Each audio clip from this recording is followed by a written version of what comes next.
Unlock the future of grocery shopping with effortless Apple Pay transactions at Safeway.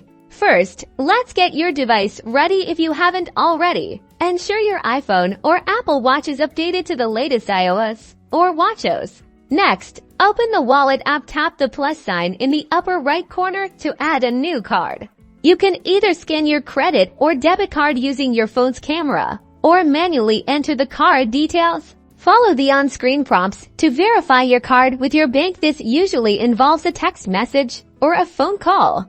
Now for the checkout. When you're at Safeway, look for the contactless payment symbol at the register or self-checkout terminal. It looks like for curved lines. To initiate Apple Pay, simply double-click the side button on your iPhone or the digital crown on your Apple Watch. Hold your device near the payment terminal. Your default card will appear. And once authorized with Face ID, Touch ID, or your passcode, a quick tap will complete your purchase, indicated by a checkmark on your screen.